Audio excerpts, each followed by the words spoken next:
My dear friends, before the Mass, I tried to Google, and it seems that to this day, we do not exactly know where Emmaus is. There has recently been diggings, ongoing diggings, pero wala pa namang pronouncement na ito talaga yung Emmaus.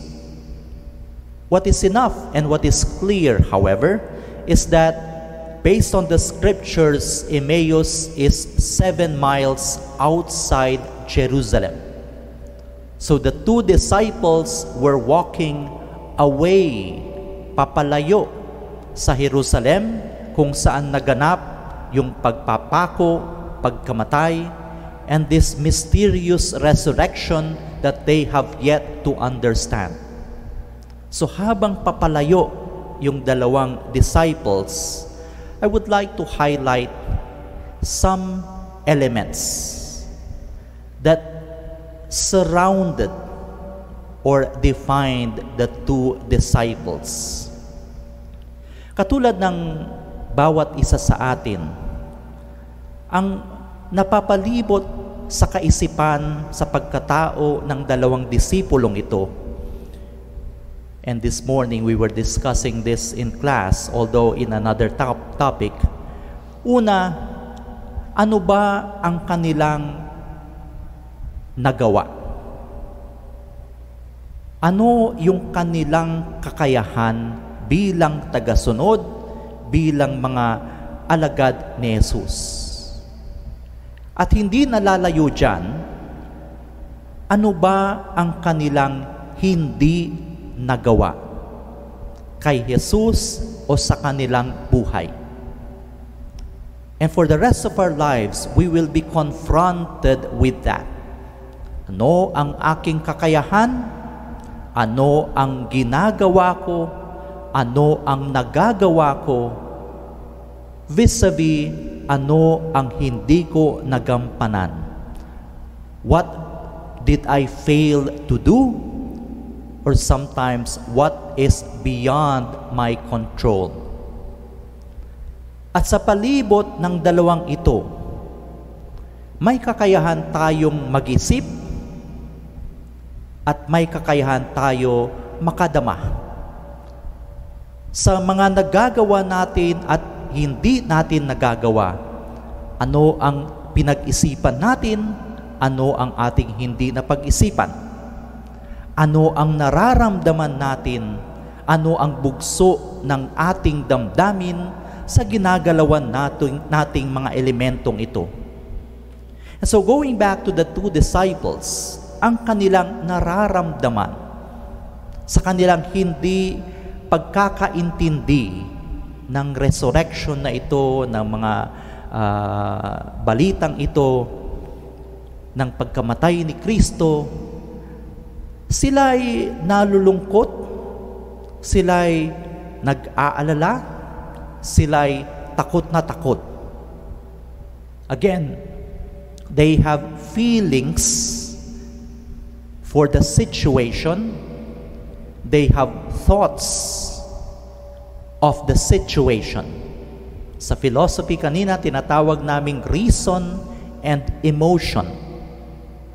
Sometimes we try to pit one against the other. Masyado kang emosyonal, or minsan hindi ka naman nag-iisip. Actually, what is needed is a balance between the two. We reason with the heart. We feel with reason. So as these disciples, with their reason and feelings, sa kanilang kakayahan at hindi nagawa, naglalakad papalayo sa Jerusalem.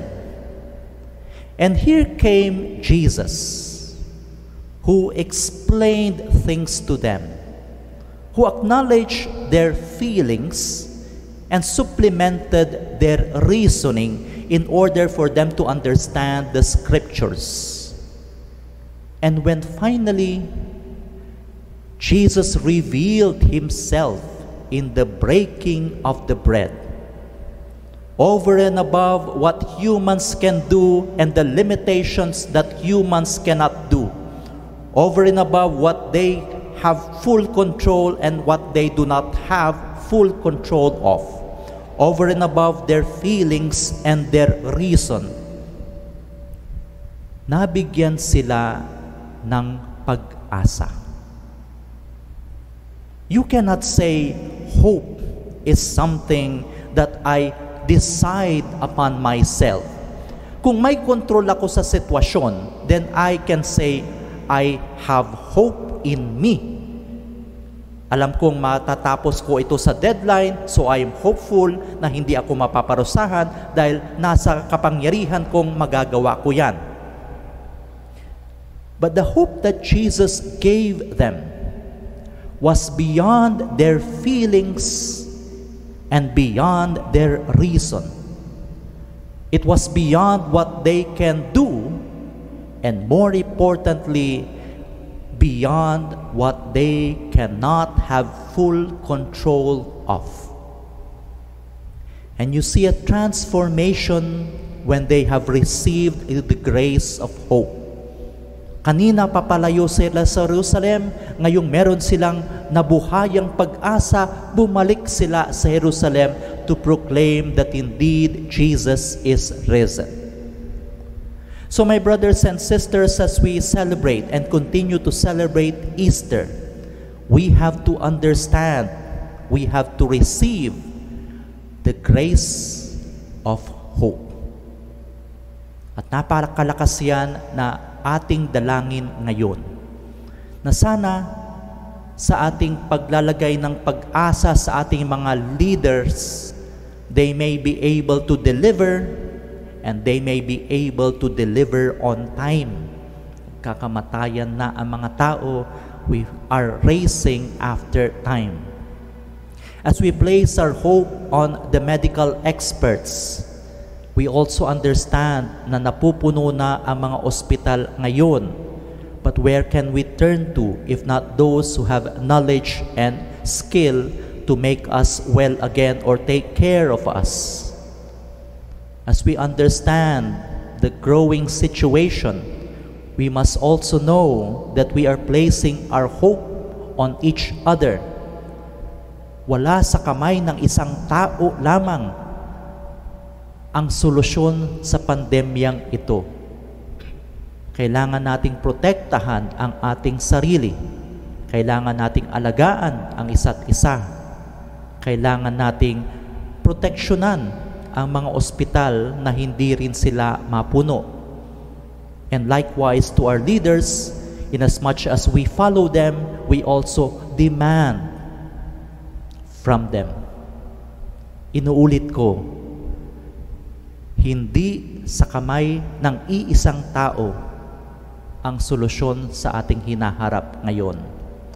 And we have to understand that mutually we place hope from each other.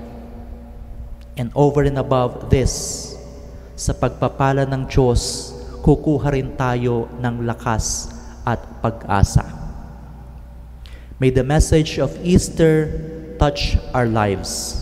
May the message of Easter touch our leaders and our countrymen and women. May the message of the gospel ring out effectively in our nation. Kailangan nating ng pag-asa. Kailangan nating tumanggap ng grasya ng pag-asa. At sa pagtanggap nating ito, kailangan din nating kilalanin ang iba umaasa sa atin.